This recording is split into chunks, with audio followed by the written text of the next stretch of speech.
Stars shining bright above you. Night breezes seem to whisper, I love you. Birds singing in the sycamore tree. Dream a little dream of me.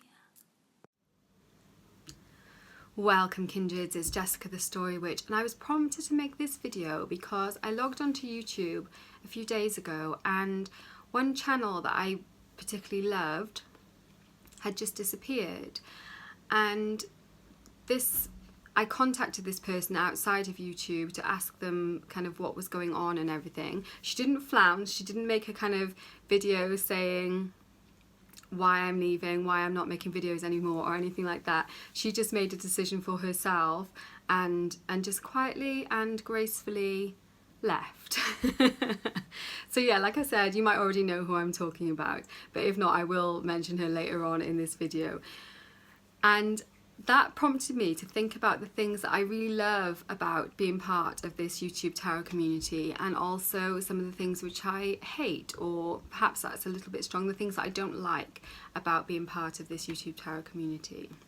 So I'm going to start with the kind of easier things, the things that I love. And the number one thing that I love about this community is the open-mindedness of the people in this community. I think that is something I suppose it probably isn't completely unique to the tarot community, but I think there is something very much about, if you are open to using divination, then you are likely to be a very open-minded person. I'm sure there will be exceptions, but the majority of us here are very open-minded, and we are not looking to judge other people for their path. People have disagreements about things, about ways of doing things, and it's very much like that's cool, you do something in a different way, you know, there's no like, well, no, you're doing it wrong. I just do not find that here in the YouTube community, the tarot community, which is so cool. So yeah, I just love that kind of open-mindedness. People don't judge in terms of, you know, experience of how long you've been reading tarot, or how many decks you've got, or your kind of the things that people can be judgy about generally on YouTube, you know, like how you look, how you speak, which culture you're from, your sexual preferences even, you know, people like to hate about things like that, and you just do not see that in the YouTube tarot community, which is a really, really, really cool thing. And the second thing that I love about the tarot community is just the diversity, the different people that are here. It amazes me, you know, that I can just sort of watch on YouTube people from all over different parts of the world who all come together because everyone shares the same love of tarot, of cards, and people are sharing their decks, they're sharing the ways they love, you know, the ways they enjoy using tarot to enhance their lives, and I just think that is so wonderful. So yeah, just the kind of breadth of the community is really, really cool as well. The third thing that I love about this community is, sorry, somebody came and knocked the door. So I had to stop the video. I was just saying the third thing that I love about this community, and this follows on from that whole kind of people sharing their love of tarot with each other, is that just that opportunity to kind of geek out and really just, you know, share that love with those other people as well. So if somebody's got a new deck, you know, and they're really excited about it, then they can share about it, and they know that there'll be other people who are also really excited about it too. So that is really cool. I did make some notes as well on the things. Oh yeah, and then following on from that, the fourth thing that I love is the kind of opportunities for learning. I've learned so much from being part of this tarot community, and I have only been in it for a very short space of time.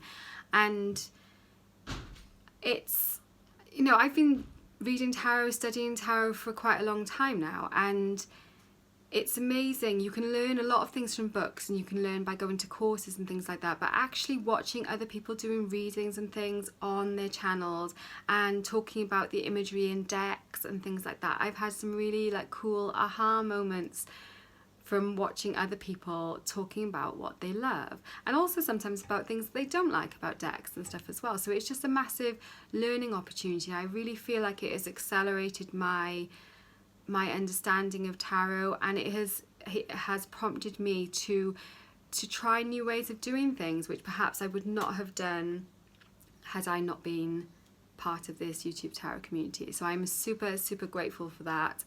And yeah, I think that's really, really cool. And the last thing, the fifth thing that I love about being part of this YouTube tarot community is how welcoming it is of new people. I started my channel in just almost the very end of last year. It was like the very end of November, beginning of December last year. And straight away when I started doing, it was through Ethany's 31 Days of Tarot, and the tags are a brilliant way to kind of get involved in the community. People were commenting on my videos and interacting with me, and I just absolutely loved that. You know, it really makes you feel welcome and that people are interested in what you've got to say, which when you're making videos kind of sat in your room on your own talking to a camera, it kind of feel a bit sometimes like, what is the point in this? Why am I doing this? But that interaction and that welcome is so wonderful that it made me feel straight away like, you know, this is fine. I don't need to worry about this. It's fine. You know, it's a good place for me to be. So yeah, those are the things I love about being in the tarot community. And I also wanted to share, like I said at the start of this video, some of the things that I hate or I don't like about being part of the community too. And the person who prompted me, you've probably guessed it already, it's Diane Jarecki. I love Diane's videos. I love her whole energy, and she's so engaging to watch and shares so much just kind of from her own heart wisdom when she's talking about her videos. I was obviously really disappointed when she said she wasn't going to be making videos anymore.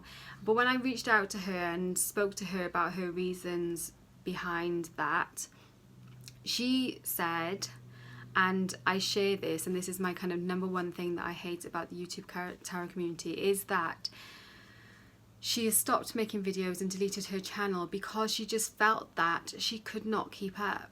There were so many channels and so many people that she wanted to be interacting with and enjoying their content, but that there just weren't enough hours in the day to be able to take a full part in the community. And I can really, really empathize with that, because I feel like that all the time. I feel like I am behind always. I'm behind in making videos, I'm behind in watching videos, I'm behind in commenting on videos. I would love to be able to spend more time watching videos.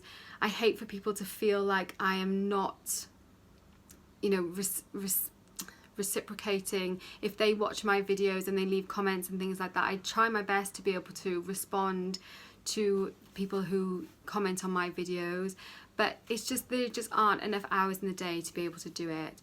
And Diane left a lovely, she wrote a post on her blog about her reasons behind it, so I will link that down below as well in case you were also wondering where she's disappeared to. So yeah, that is my kind of number one thing that I find challenging, and the other things do kind of stem from that as well. I'm going to share you a little story. When I was about 7 years old, I used to go to swimming lessons, actually not that far from where I live now, which is a bit weird. And across the road from where I used to go for swimming lessons was a library. It was just like a small village library. And every time I went for a swimming lesson, I would also go in the library. And first of all, I was only allowed to take like 3 books out or something like that. And eventually the librarian could tell that I was kind of going through them pretty quickly. So eventually I was allowed to take about 10 books each week out of the library. And I worked my way through the books in the library. So over the course of about 2 years, I read all the children's books in like a few months, and then she would let me read certain of the adult books, of the adult fiction books. I read all the Agatha Christie and the James Bond stories and things like that, you know, that she felt they were okay, they weren't too age appropriate, and the classics and things as well. She would allow me to read those until basically there was nothing left in that library that I'd read them all. And then, obviously this has taken me over the space of a few years, and then I was allowed to go to the library in the city, in our city local to us, and I walked into the library, and this library now is over it was either 4 or 5 floors, and I found the kind of the fiction section, and I remember walking in and just being like, oh my God, I am never going to finish all these books. And like that probably seems a really kind of naive and stupid, like how would I ever be able to read all the books that people had written in the world? But I think up until that point, I just hadn't had that total kind of realization that there are more books, more stories in this world. There are many, many stories in this world that I am just not going to be able to read in my lifetime. Sorry, there was somebody else at the door again. Not having a lot of luck filming today. But yeah, I remember that feeling, that real kind of like sinking feeling, like there are all these stories that I am just not going to be able to read. And that was crushing for me, totally crushing. And the reason it was crushing was because, the same as with tarot channels, how can you choose which ones to read when you don't know which ones to choose? You know, you haven't got the information that you need before making that decision. So you can kind of, and I do this with channels sometimes as well, you know, you like, they may be authors you love, so channels that you love, and you know you're going to watch all their videos regardless, you know, and you will always watch their videos. But then if you just do that, then how are you going to discover stories? You know, there might be some stories there, or there might be some channels there with some awesome content that you will just miss, that will pass you by, and that would be really, really awful. So this probably all sounds a bit melodramatic, but I just remember that feeling, and it was completely like, I'm not going to be alive long enough to do this. And that is what it feels like. And I hate that feeling of having to make a choice based on not the right not enough information. You know, you don't, at least with the book, I guess you get like a little blurb, but we don't really get that with channels and with videos and things like that. So everybody who watches my videos, who subscribes to my channel, who likes my videos, who leaves me comments, you know, I am so grateful for every single one of them, because it takes time, you know, and time is one of our most, as human beings, we don't have a lot of time in this world. Even if we live, you know, for a really long time, it's not that long. And so that is such a valuable gift that we are giving, and I'm so grateful for people who give me that gift of their time and their attention by watching my videos. God, I'm getting a bit I'm sorry guys, I'm getting a bit emotional. How silly. I'm sorry. But that time that they are giving me, I do really value it and really appreciate it. I try to be a good receiver of that gift by always responding to comments on my videos, by giving my time back, by watching their videos and things like that. But it's just not possible. Like I said in my #1 hate, it is just not possible to keep up. Even if you spent all day every day on YouTube, I don't think there would be enough time to watch all the channels. I think I'm subscribed to hundreds of channels, and sometimes I'll unsubscribe if people are clearly like not making content anymore, you know, if they haven't posted anything for a few months and things like that. I try and keep on top of it, but it does all take time. And also sometimes I'll just think, I don't know what to do. I don't know whether to watch this person's video, this person's video, this person's video. So I'll just end up watching like a makeup tutorial or something else. Which is just like, you know, sometimes your brain just can't deal with it as well. So I've had Brian BCC's Tarot to the 9 series. I've put them all in my watch list. I haven't seen any of them yet. I am definitely going to watch them. But I just know that that's going to be I'm going to need to really kind of focus and concentrate on those videos. So I have deliberately kind of held back from watching those until I'm in a time and place where I can really give them the attention. And some videos you can watch while you're doing other things. I quite often like to watch videos while I'm cooking, or sometimes like while I'm tidying up, if I like clothes with pockets. So I'll slip my phone in my pocket and I'll just kind of take that person's voice with me, and I'll be listening to them while they're doing their video. But often with tarot videos, I want to be able to see the video and not just hear it. So that does mean a more kind of focused time to be able to sit and listen and watch. So yeah, it still comes back to that, can't keep up. but it's that not being able to make a choice. And I probably have been very you know, I'm probably a little bit hormonal as well, but it's I don't mean to be melodramatic, but I do feel like, I remember when they introduced like endless scrolling as well on like Twitter and Facebook and things like that, and I was just like, oh, I was the sort of person who, if I bought a newspaper, I read it all. I wouldn't be like, oh, I'll just read this bit and this bit, and I'm not bothered about the other bits. I find it really hard to not finish things. So obviously now, in the way our kind of world is set up with endless scrolling and stuff like that, we are never finished. You can never finish and be like, yep, tick that off. It's never done.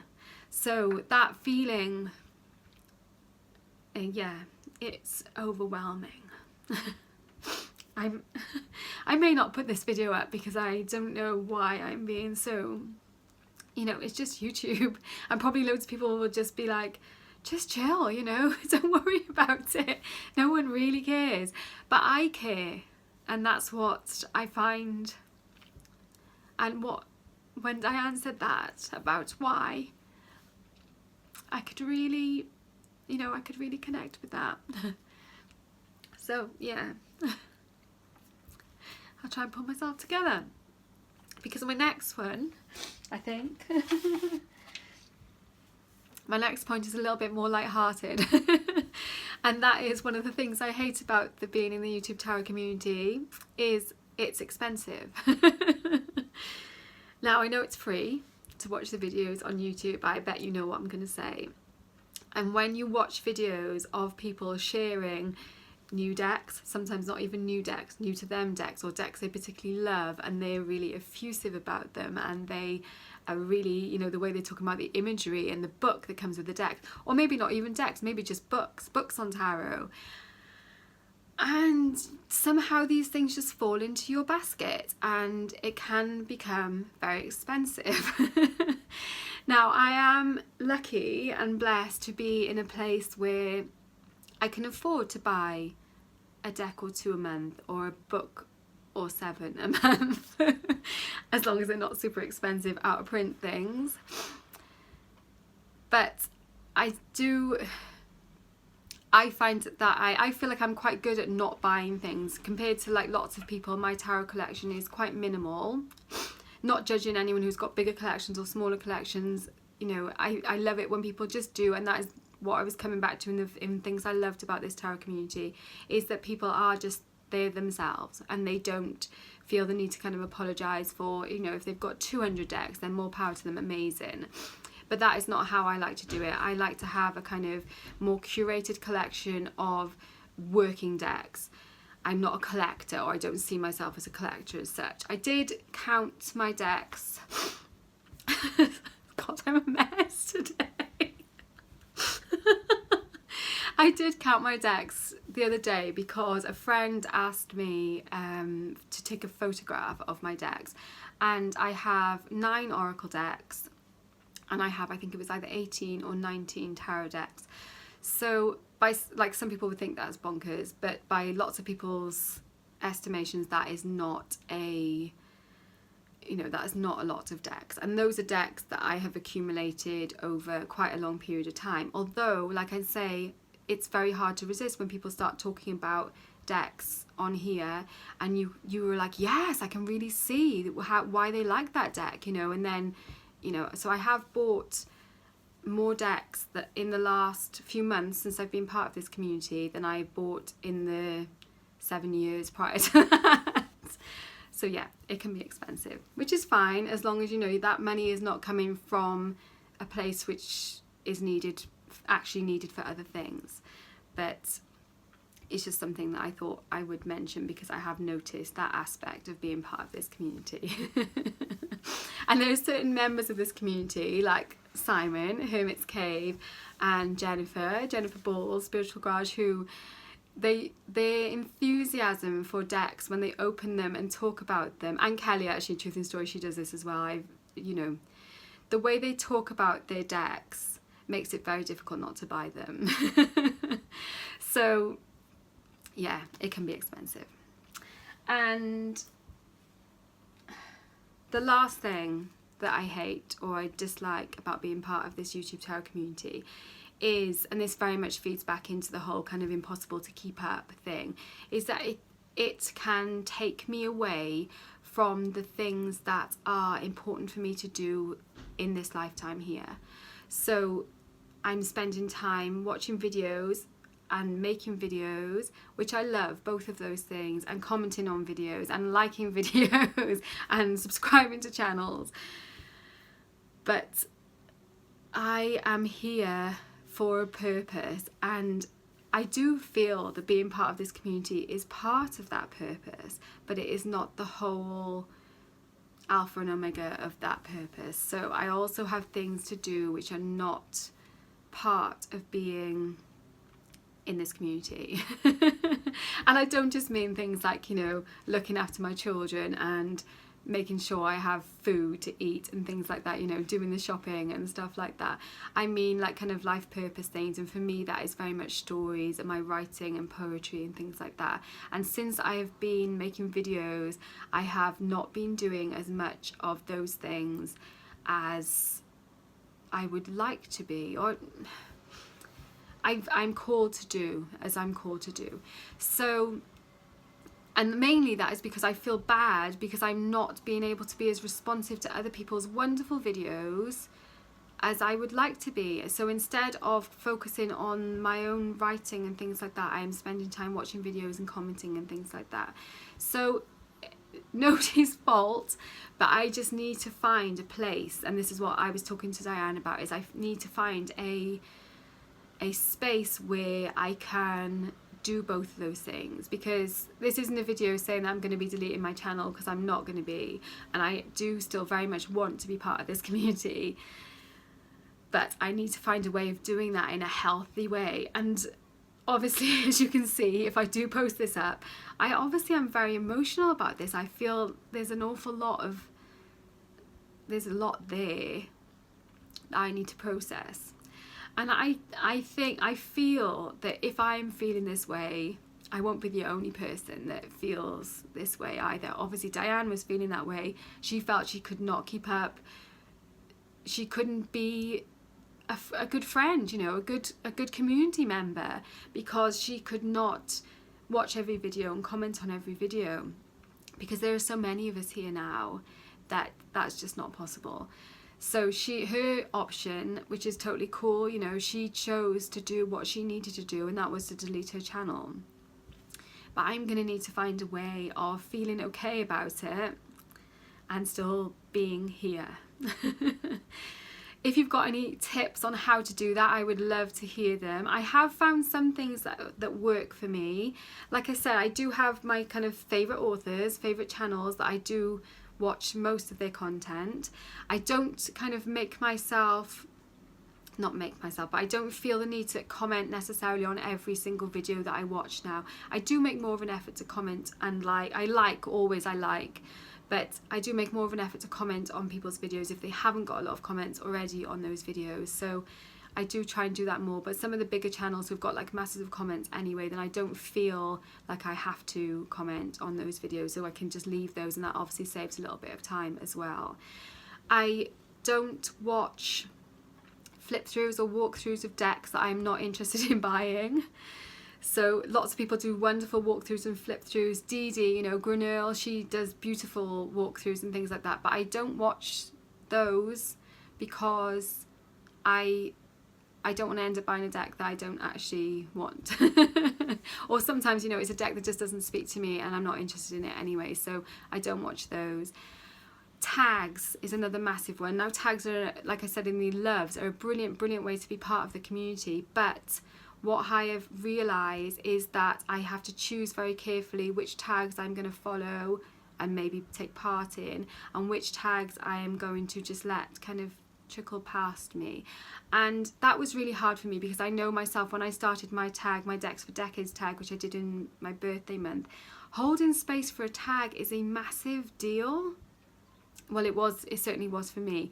And I watched every single video that people made for that tag. I commented on every video. I made a playlist of all those videos, and that was hugely time consuming, you know, in physical time, but also like an emotional time as well, especially the sort of videos people were posting. There was a lot of emotional energy kind of bound up in those as well. So I mean, not all tags are kind of emotional like that. There are some that are kind of fun, but we are talking tarot here, so there's always deeper stuff going on too. And so I'm trying to be more mindful. I'm not just jumping on every tag that comes along. I am being far more mindful about which tags, but I also don't want anyone to feel like why am I not doing their tag? And so hopefully this video will kind of go some way to explaining why I just can't. I haven't got the time and space to be able to do that. And I'm not making out like I'm more busy than anybody else. I know we are all busy. We've all got things in our lives which we need to do, which we want to do, which are valuable. So I'm not saying like, oh, I'm such a busy person, I just can't do that. It's just a form of boundary setting for me, which is I'm finding my way with this, because this is a whole new area to be setting boundaries on YouTube. So that is it. I don't know if I will put this up, because I obviously feel a lot more strongly about this. Well, I knew I felt strongly about it, but I didn't realise quite how strongly I felt about it.